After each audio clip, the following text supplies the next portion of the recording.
Hello everyone. आज हम लोग देखेंगे एडहूक मशीन का एक प्रॉब्लम जो काफ़ी इंपॉर्टेंट है एग्जाम पॉइंट ऑफ व्यू से और कंपटीशन के पॉइंट ऑफ व्यू से तो है ही। ठीक है।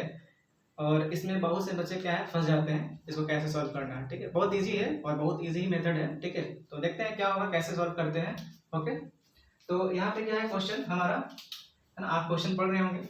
यहाँ पे क्वेश्चन क्या है, फाइंड मिनिमम एंगल अल्फा, है ना। अल्फा कौन सा एंगल है, तो यहाँ आप भेज देख रहे हैं, इसको भेज बोलते हैं। ठीक है, ये जो है हमारा ट्रायंगल टाइप का बना हुआ राइट एंगल ट्रायंगल, ये क्या है, वेज है। तो इसमें ये एंगल हमारा क्या है, अल्फा। जो बेस पे एंगल बन रहा है ना, इसी को क्या बोलते हैं, अल्फा। यहाँ पे मेंशन किया हुआ है। ठीक है, तो बोल रहा क्या, find minimum angle alpha so that system of blocks, है ना। सिस्टम ऑफ ब्लॉक्स मतलब ये दो ब्लॉक है ना, इसी को क्या बोला गया, system. System of blocks start sliding. तो यहाँ पे क्या है क्वेश्चन जो बोल रहा है कि जो हमारा एंगल अल्फा है, ठीक है, ये एंगल क्या है, अल्फा। तो अब बताइए मिनिमम क्या हो सकता है, ये अल्फा एंगल मिनिमम जीरो हो सकता है ना। ऑब्वियस बात है, जीरो भी हो सकता है ये, और उससे तो छोटा हो नहीं सकता।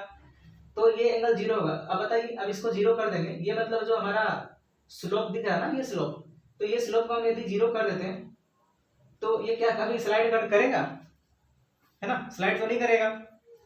तो वो मिनिमम एंगल हो सकता है पॉसिबल, लेकिन उस पर ब्लॉक स्लाइड करना शुरू ही नहीं करेगा। लेकिन यहाँ पे कंडीशन कुछ और दे रखा है। क्या दे रखा कि बताइए कि मिनिमम एंगल अल्फा कितना होना चाहिए, जो अल्फा है ना वो कितना होना चाहिए, जिससे क्या हो, ये सिस्टम ऑफ ब्लॉक्स है ना वो चलना शुरू कर दे ना, जस्ट स्लाइड करना शुरू कर दे। ठीक है, तो अब मिनिमम क्या हो सकता है, तो मान लेते हैं पहले फ्लैट होगा ये ना, ये जो हमारा पहले फ्लैट होगा, फिर ऐसे उठाए होंगे कुछ एंगल, फिर कुछ एंगल को इसको उठाए होंगे इस तरीके से, पहले ऐसा होगा, फिर इसको कुछ टिल्ट किए होंगे, फिर टिल्ट किए होंगे, और ऐसे करते करते एक ऐसे स्टेज पे आ गए होंगे। ठीक है, ऐसे एंगल पे आ गए जिससे क्या है, ये ब्लॉक जो हमारा सिस्टम है वो जस्ट आगे पीछे मूव करना शुरू कर दिया होगा। मतलब ये हेवी मास है ना, यहाँ पे कंडीशन दे रखा होगा कि ये हेवी मास है और ये लाइट मास है। तो ये क्या होगा, ऑब्वियस बात है कि ये नीचे आना शुरू हो जाएगा।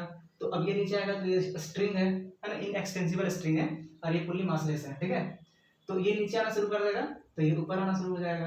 तो यहाँ पे क्या होगा, ये एक तरीके से मूवमेंट स्टार्ट हो गया ना। और इसमें एक और कंडीशन दे रखा होगा क्या, कि जो हमारा सरफेस है ना, जो वेज का सरफेस है, स्लोप जो दिख रहा है आपको, ये क्या होगा, इसका फ्रिक्शन भी होगा, और इसके पीछे भी फ्रिक्शन है। ठीक है, यहाँ भी आपको फ्रिक्शन दे रखा हुआ है, यहाँ भी क्या है, ये जो सरफेस है ना इस पे भी फ्रिक्शन है, म्यू, सेम फ्रिक्शन है। ठीक है, all the surfaces have same friction. ठीक है, तो अब इसको कैसे सॉल्व करें, है ना। बहुत मुश्किल लग रहा होगा, है ना। कुछ नहीं है, मुश्किल कुछ नहीं है, बस इसका फ्री बॉडी डायग्राम बनाइए, इसको बोलते हैं फोर्स्ड बॉडी डायग्राम। तो फोर्स बॉडी डायग्राम बनाइए और ये तुरंत सॉल्व हो जाएगा। इक्वेशन को बैलेंस करना है, बस न्यूटन के सेकंड लॉ को यूज कीजिए, काम खत्म हो जाएगा। और कहीं कहीं न्यूटन के थर्ड लॉ भी यूज होंगे। ठीक है, जहाँ पे दो सरफेस कांटेक्ट में होंगे। तो कैसे इसको प्रोसीड करेंगे, तो पहले हम लोग क्या करेंगे, इसका फ्री बॉडी डायग्राम बनाएंगे। ठीक है, फ्री बॉडी डायग्राम का मतलब क्या होता है, जैसे मान लीजिए छोटा सा एग्जांपल लेते हैं ना, जस्ट एग्जांपल ले रहे हैं, ये ब्लॉक रखा हुआ है ना, जिसका मास m है।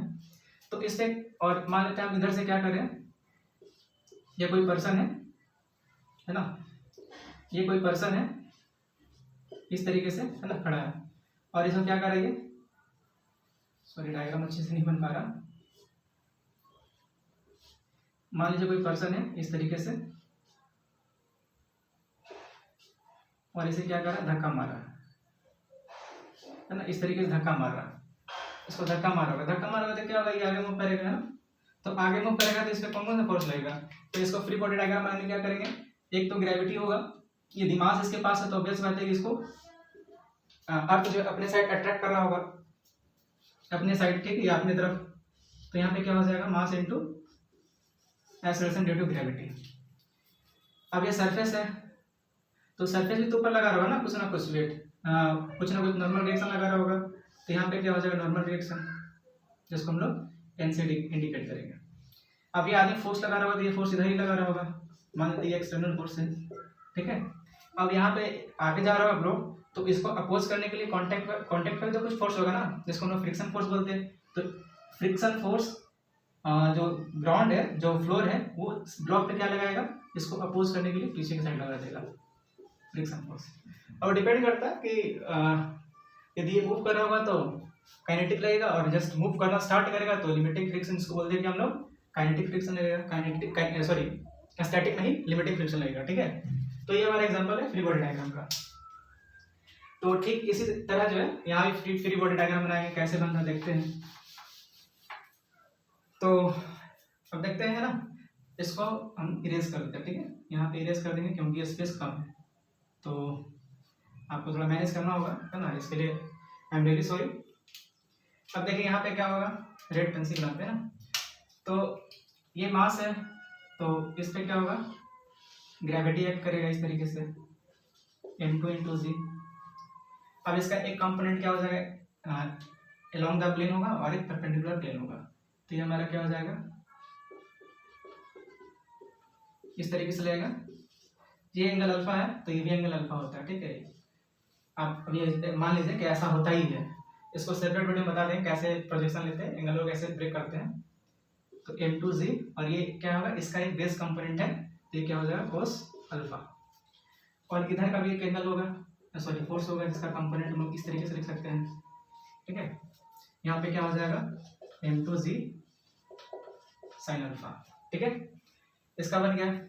अब ये देखिए इनएक्सटेंसिबल स्ट्रिंग है, जो स्ट्रिंग है ना, रस्सी जो है वो इनएक्सटेंसिबल है, मतलब प्रैक्टिकली सब पॉसिबल नहीं, लेकिन वो एज्यूम करते हैं, यहाँ पे कंडीशन दे रखा होता है, और पुल्ली जो है मासलेस है। तो यहाँ पे यदि दो कंडीशन ऐसा दे रखा है कि स्ट्रिंग इनएक्सटेंसिबल है और पुल्ली क्या है, मासलेस है, तो यहाँ पे क्या होता है कि सेम टेंशन जो है थ्रू आउट द स्ट्रिंग लगता है, ठीक है। टेंशन फोर्स, जो भी टेंशन फोर्स लगेगा ना वो through out the string same रहेगा। तो इधर टेंशन फोर्स लगेगा टी, ठीक है, ये टेंशन फोर्स टी लगेगा इधर, तो इधर भी टी लगेगा। टी हमेशा क्या होता है ना, जो टेंशन फोर्स है वो हमेशा क्या होता है, पुलिंग नेचर का होता है ना, खींचने वाला मतलब बाहर के साइड की रहता है। तो यहाँ भी टेंशन टी लगेगा और यहाँ भी टेंशन टी लगेगा। अब ये जस्ट ब्लॉक नीचे की तरफ स्लाइड कर रहा है, ठीक है, ब्लॉक जो है जस्ट नीचे की साइड क्या करना, स्टार्ट कर दिया स्लाइड करना। अब स्लाइड करना स्टार्ट करेगा तो ऑब्वियस सी बात है कि इससे फ्रिक्शन भी एक्ट करेगा, तो फ्रिक्शन फोर्स किधर एक्ट करेगा बताइए।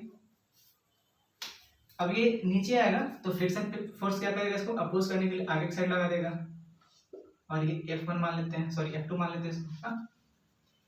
और क्या लग सकता है, अब ये फ्लोर कहाँ पे, ये जो ब्लॉक है वो फ्लोर पे है ना, ये वेज के ही फ्लोर पे है, तो ये भी इसको क्या करेगा, एक तरीके से नॉर्मल डायरेक्शन देगा, इस तरीके से मान लेते हैं, इस तरीके से नॉर्मल डायरेक्शन होगा, है ना।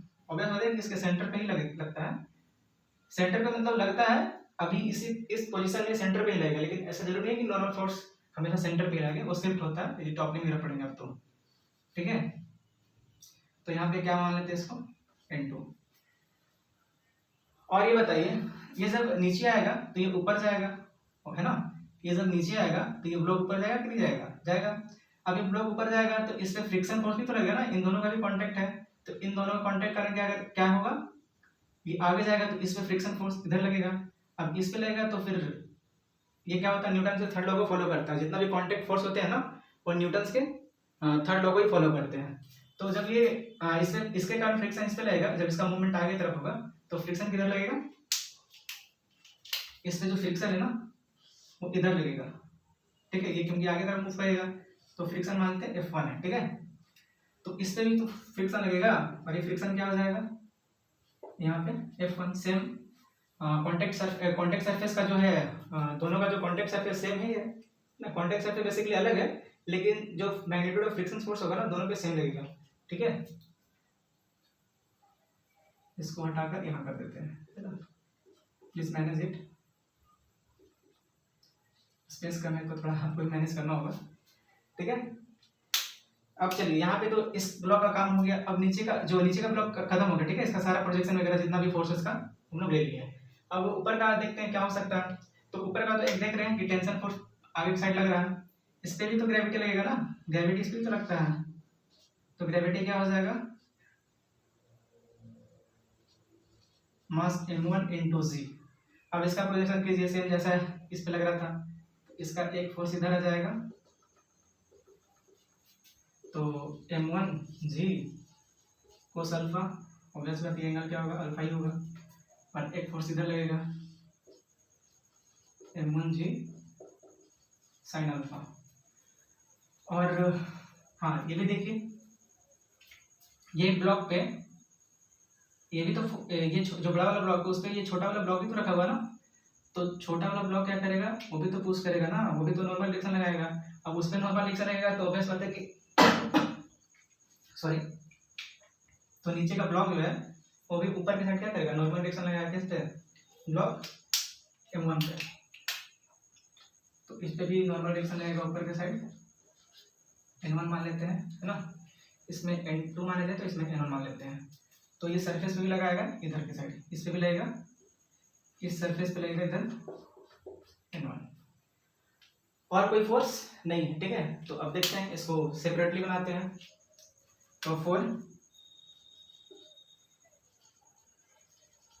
ब्लॉक M1, ठीक है, इसके लिए हम लोग देखते हैं। तो सेपरेटली बनाते हैं इस तरीके से, है ना। यहाँ पे छोटा सा बना लेते हैं, ओके, दिख रहा होगा, है ना। लेट मी सी, दिख रहा है कि नहीं कैमरा में, दिख रहा है। तो ये कैमरा में दिख रहा होगा। तो यहाँ पे क्या होगा, छोटा का जो है मास M1 है, ठीक है। और बस हम लोग क्या करते हैं, जो प्रोजेक्शन कंपोनेंट है ना, जो कंपोनेंट हम लोग लिए बस उसको लिखते हैं, मेन को हटा देते हैं।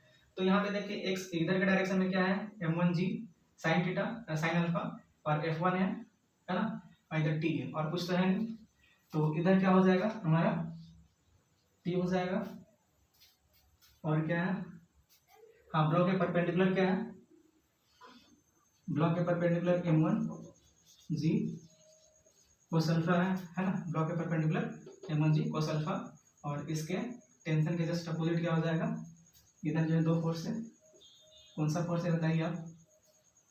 तो यहाँ पे एक F1 है, और यहाँ दूसरा क्या है, M1G साइन अल्फा, ठीक है। और ऑब्वियस बात है नॉर्मल डायरेक्शन में ऊपर साइड लग रहा है, वही तो बैलेंस कर होगा ना, ये तो ब्लॉक ऊपर ही उड़ने लगेगा, तो क्या हो जाएगा ये N1। एंड एनीथिंग एल्स, यहाँ पे तो कुछ वैसा दिख नहीं रहा, और फोर्स वगैरह, है ना। चलिए इसका हो गया। अब ये क्या है, जस्ट मूव करना शुरू करेगा ना, ये जस्ट स्लाइड करना शुरू करेगा, तो जो फ्रिक्शन लगेगा वो अपने एक्सटेंडेड फॉर्म में लगेगा, मतलब लिमिटिंग फॉर्म में लगेगा, ठीक है। तो चलिए यहाँ देख लेते हैं, और सेकंड का भी बना लेते हैं ना सेपरेट, ताकि इसको इरेज कर सकें। अब सेकंड का देखिए, इसको हम लोग ऐसा कर लेते हैं, इसको हेडिंग को हटा लेते हैं, ठीक है, हेडिंग को हटा लेते हैं, दिस प्लेट, इसको हटा लेते हैं ताकि स्पेस मिले हमें, है ना। मास M1 के लिए ये याद रखिएगा, इस तरीके से, इधर टेंशन T लग रहा, इधर M1G कोस अल्फा, और इधर क्या लग रहा, एक F1 लग रहा, एक F1 लग रहा, और दूसरा क्या लग रहा, M1G साइन अल्फा, और ऊपर के साइड क्या लग रहा था, N1, ठीक है। अब वो सेकंड के लिए देखते हैं, सेकंड ब्लॉक के लिए M2 के लिए ये M2, ठीक है। अब M2 के लिए क्या हो रहा है देख लीजिए, है ना। नीचे के साइड क्या लग रहा है, पहले तो जो ऊपर नॉर्मल डायरेक्शन लग रहा है वो भी नीचे लगा रहा होगा, है ना। जो M1 मास का जो नॉर्मल डायरेक्शन वो भी तो नीचे लगा रहा होगा ना। इसको रेड से ही लिखते हैं ताकि बेहतर दिखे। तो यहाँ पे क्या हो जाएगा, ये N1 ऊपर से जो लग रहा है, N1 ब्लॉक M1 ब्लॉक के कारण, और इसके सरफेस पे ऊपर से नीचे से ऊपर लग रहा होगा N2, तो ये हमारा N2 हो गया, ठीक है। और इधर क्या लग रहा है, M2 साइन अल्फा, है ना, इधर के साइड, और इधर क्या लग रहा है, टेंशन, और F2 लग रहा है क्योंकि ये नीचे स्लाइड कर रहा है, इधर क्या लग रहा है, F2 भी लग रहा है, और क्या है, हाँ इधर का साइड देख लेते हैं, इधर हमारा M2G साइन अल्फा, और कुछ है,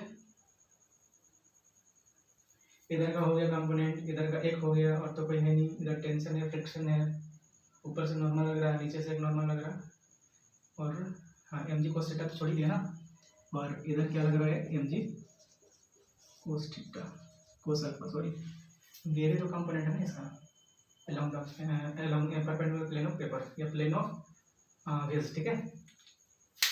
चलिए इसका तो काम खत्म हो गया, अब इसको इरेज कर देते हैं, है ना, ताकि स्पेस मिले हमें।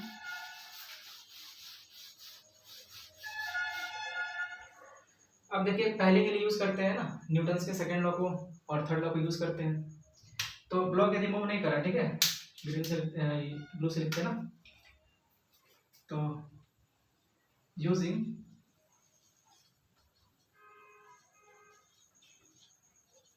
न्यूटन्स सेकेंड लॉ, ऐसे लिखते नहीं है, कंपटीशन में आप पढ़ोगे तो इतना लिखने का जरूरत नहीं है ना, एक स्टेप में सॉल्व करते हैं, लेकिन चलिए ठीक है कोई बात नहीं। अब इसको क्या करेंगे, एलॉन्ग एक्स मान लेते हैं ना, इधर होगा ये एक्स एक्सिस हो जाएगा और इधर वाई एक्सिस हो जाएगा, एंड सेम लाइक दिस, है ना, यहाँ भी ऐसे ही यूज करेंगे हम लोग। तो यहाँ पे क्या हो जाएगा, एक्स के डायरेक्शन में क्या हो जाएगा, बैलेंस करेंगे तो, क्योंकि ब्लॉक जस्ट स्लाइड करना स्टार्ट किया तो टोटल फोर्स क्या हो जाएगा, एफ टोटल क्या हो जाएगा, जीरो, है ना, वेक्टोरियली जीरो हो जाएगा। तो इसको सॉल्व करते हैं इस तरीके से, इधर क्या है, इधर का टर्म्स पॉजिटिव मान दे तो उधर नेगेटिव हो जाएगा, है ना, या फिर बैलेंस करते हैं, दिस इक्वल टू दिस हो जाएगा, सिंपल सी बात है। तो टी इक्वल्स टू क्या हो जाएगा, m1g sin alpha plus f1, ठीक है, या फिर इसको हटा देते हैं, इतना तो आप समझ रहे होंगे। वन बैलेंसिंग ले लेते हैं, है ना, one balancing all the forces.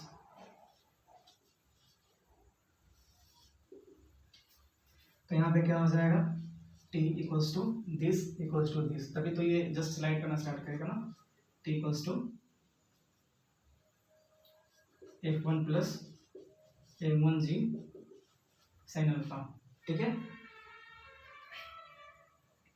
इसको 1 मान लेते हैं, और एलोंग द, ये हो गया हमारा एलोंग x, ठीक है, एलोंग x, और एलोंग y करेंगे तो क्या हो जाएगा, this equal to this, simple सी बात है, n1 equals to m1g cos alpha, okay, equation इसको 2 मान लेते हैं, और ये क्या हो जाएगा, एलोंग y, ठीक है। अब देखिए यहाँ पे फ्रिक्शन फोर्स क्या होता है, लिमिटिंग फ्रिक्शन जो होता है वो क्या होता है, लिमिटिंग फ्रिक्शन जो है F1 इक्वल्स टू क्या हो जाएगा, म्यू टाइम्स ऑफ M1, जो भी इसके नॉर्मल रिएक्शन लग रहा है, तो नॉर्मल रिएक्शन क्या है हमारा N1 है, तो यहाँ पे रख दीजिए इसको, F1 इक्वल्स टू क्या हो जाएगा, म्यू टाइम्स N1 का वैल्यू यहाँ पे रखा हुआ है ना, इक्वेशन 2 से यूज कर लेंगे M1g cos अल्फा, ठीक है। तो हम क्या करते हैं, डायरेक्टली इसको उठाकर यहाँ पे रख देते हैं और इन सबको हटा देते हैं, क्योंकि स्पेस कम है। तो देख लीजिए, इसको भी यूज करना ही नहीं है, ठीक है, इसको भी हटा देते हैं। तो यहाँ पे क्या हो जाएगा, t equals to mu times m1g cos alpha plus m1g sin alpha, ठीक है, ये फाइनल हमारे इक्वेशन हो गया। इसको मान लेते हैं हम लोग, कितना माने थे उधर, 2 माने होंगे, तो ये 3 मान लीजिए इसको, ठीक है, इसका काम खत्म है ना, इसका काम खत्म हो गया। नेक्स्ट काम किसका, इसका, अब इसका यूज करते हैं, 4 मास 2, है ना, इसके लिए करते हैं। अब इसके लिए क्या होगा, सेम बैलेंसिंग करेंगे, this equal to this and this equal to this. तो यहाँ पे क्या हो जाएगा, पहले एलॉन्ग एक्स देखते हैं, तो क्या हो जाएगा, ये मास m1 के लिए था ना, ये m1 के लिए था, याद रखिएगा, और ये हमारा क्या हो जाएगा, m2 के लिए, ये जो था, ये जो निकाले इसके लिए निकाले m1 के लिए, और ये जो निकालेंगे इसके लिए निकालेंगे m2 के लिए, ठीक है। तो इसमें सेम करेंगे जैसा इसमें किए थे ना, जैसा हम लोग इसमें किए हैं, है ना, मतलब वाई डायरेक्शन में और एक डायरेक्शन में जो फोर्सेस को बैलेंस किया ना न्यूटन के सेकंड लॉ को यूज करके, ठीक है, तो उसी तरीके से यहाँ भी करेंगे। न्यूटन का सेकंड लॉ बेसिकली क्या होता है ना, total force equal to mass into acceleration, और ये ब्लॉक क्या जस्ट स्लाइड करना शुरू किया ना, तो उस टाइम तो एक्सेलरेशन मिलेगा नहीं, तो एक्सेलरेशन 0, इसका मतलब टोटल फोर्स इक्वल टू 0, और टोटल फोर्स मतलब क्या होता है, वेक्टोरियली सम करते हैं ना, वेक्टर सम करते हैं, तो टोटल फोर्स का मतलब क्या हो जाएगा कि राइट में कितना लग रहा है, लेफ्ट में कितना लग रहा है, तो डायरेक्शन के अकॉर्डिंग प्लस माइनस कर लीजिए, तो वही करके यहाँ पे ये रिजल्ट हम लोग ऑब्टेन किए हैं, ठीक है। और सेम यूज, सेम कंसेप्ट का यूज ऐसे यहाँ भी करेंगे, ठीक है। तो क्या हो जाएगा, for mass m2 along X करेंगे, तो along X this equal to this, तो यहाँ पे क्या हो जाएगा t प्लस f2, है ना, इक्वल्स टू क्या हो जाएगा, m2g साइन अल्फा। अब देखिए टी का वैल्यू हमें पता है ना ये, तो टी का वैल्यू उठाकर यहाँ रख दें, कोई प्रॉब्लम तो नहीं होना चाहिए। चलिए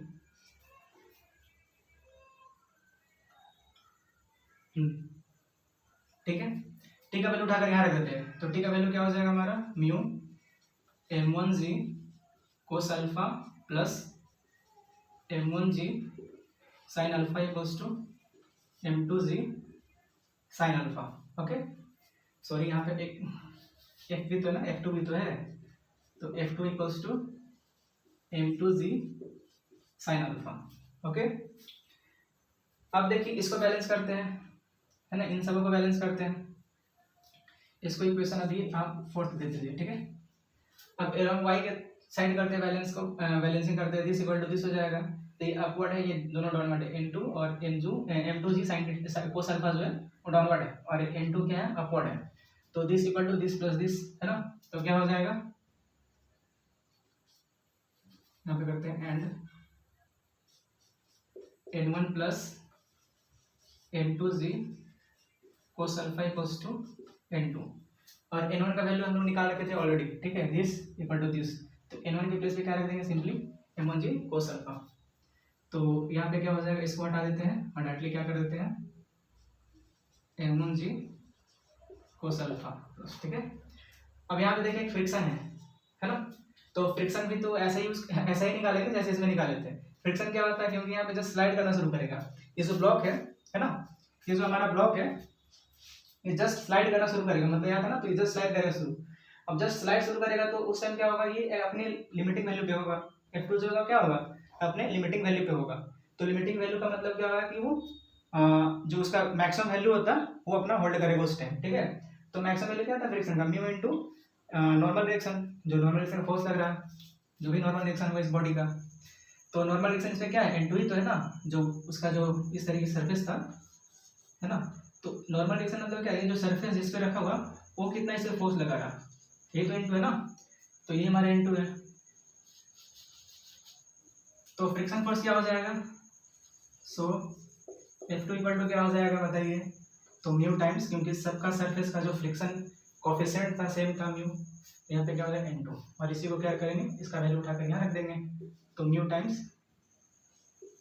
m1g, यहाँ पे m1 है ना, m1g cos alpha plus m2g cos alpha. Okay, यहाँ तक हो गया क्लियर। तो अब देखिए किसका किसका जरूरत है वो देख लेते हैं। n2 का तो काम हो गया, तो इसको हटा देते हैं, है ना, यहाँ तक काम खत्म हो गया। सॉरी यहाँ पे प्लस नहीं होना चाहिए ना, सॉरी प्लस होना चाहिए, इक्वल टू कैसे होगा, यहाँ पे क्या हो जाएगा प्लस, क्योंकि F2 है ना, ये F2 है, तो यहाँ पे प्लस हो जाएगा, क्यों, क्योंकि F2 इक्वल्स टू क्या है, F2 इक्वल्स टू क्या होगा, this plus this equal to this, एक मिनट,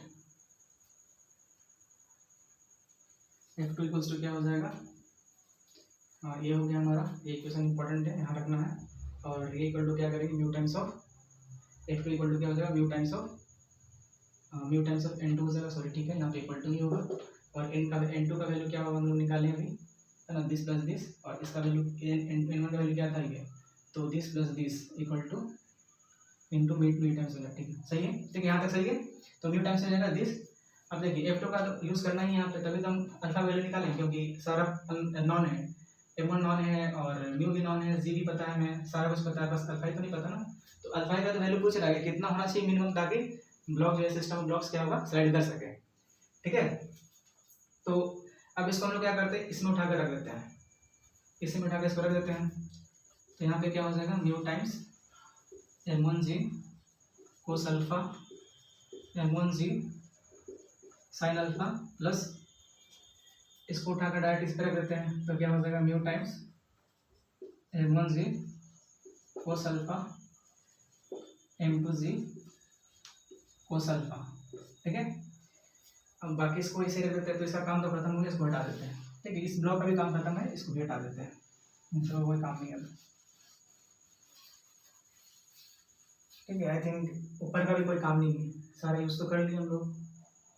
हाँ, यहाँ तक कोई काम नहीं है, खत्म हो गया।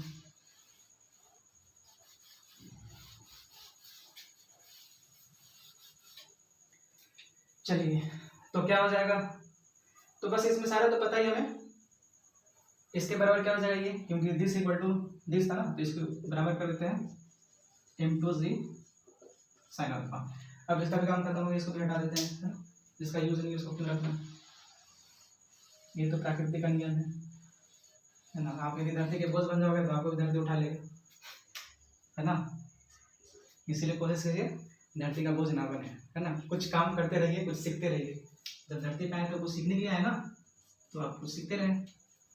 चलिए, अब सबको क्या करते हैं, एक साइड एग्रीगेट करते हैं, मतलब सेपरेट आउट करते हैं और कलेक्ट करते हैं।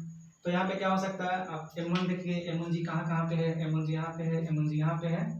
सॉरी, m1g को छोड़िए, साइन और कोस को ही देख लीजिए, वो ज़्यादा इजी पड़ेगा हमें, ठीक है। तो यहाँ पे कोस है, यहाँ पे भी कोस है, कोस है, बाकी साइन है। तो साइन को उधर भेज देते हैं, है ना, साइन को उधर ही भेज देते हैं।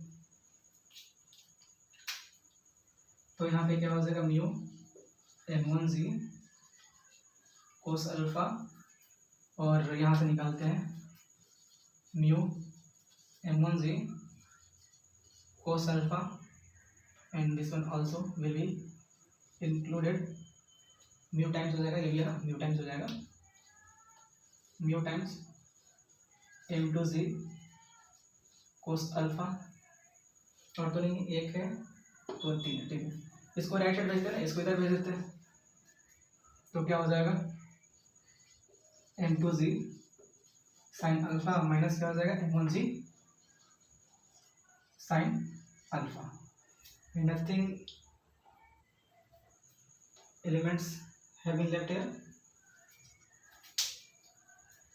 चलिए, और कोई तो है नहीं, देख लेते हैं। 1 2 3 4 5 टर्म है, 1 2 3 4 5, ओके, इट्स ओके, ठीक है। अब बस कोस को अलग करते हैं, कोस को साइन को अलग कर देते हैं, देख लेते हैं क्या होता है। यहाँ पे देखिए, ये जी कट जाएगा, जी भी कट जाएगा, जी को हटा दीजिए, जी से कोई मतलब ही नहीं है, सब में कट जाएगा। म्यू यहाँ से कॉमन आ जाएगा, और एक कोस भी कॉमन ही आ जाएगा, क्योंकि म्यू तो तीनों में ही है। तो म्यू कॉमन हो गया, और यहाँ पे m plus m1 plus m1 क्या हो जाएगा, 2m1, और प्लस क्या हो जाएगा, m2 इंटू क्या हो जाएगा, कोस अल्फा, ठीक है।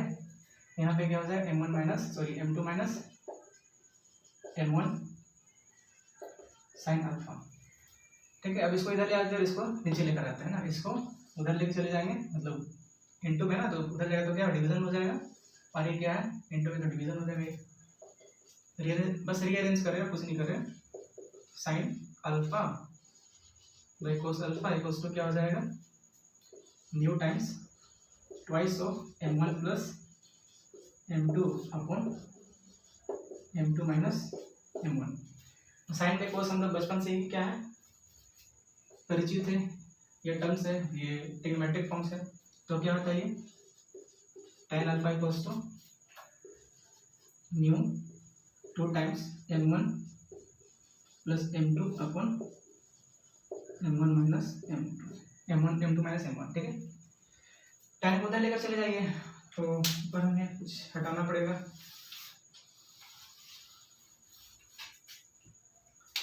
तो क्या हो जाएगा, केवल अल्फा बचेगा, क्या हो जाएगा, tan इनवर्स, क्योंकि tan इधर है तो राइट साइड में आता है, इक्वल टू उधर जाता है राइट हैंड में, तो क्या हो जाएगा, ये इनवर्स फॉर्म में आ जाएगा। तो tan इनवर्स न्यू टाइम्स, इसको इस ब्रेसिस में रखते हैं, ठीक, new times 2m1 plus m2 upon m2 minus m1, and this is what the angle we have required, okay, tan sorry alpha।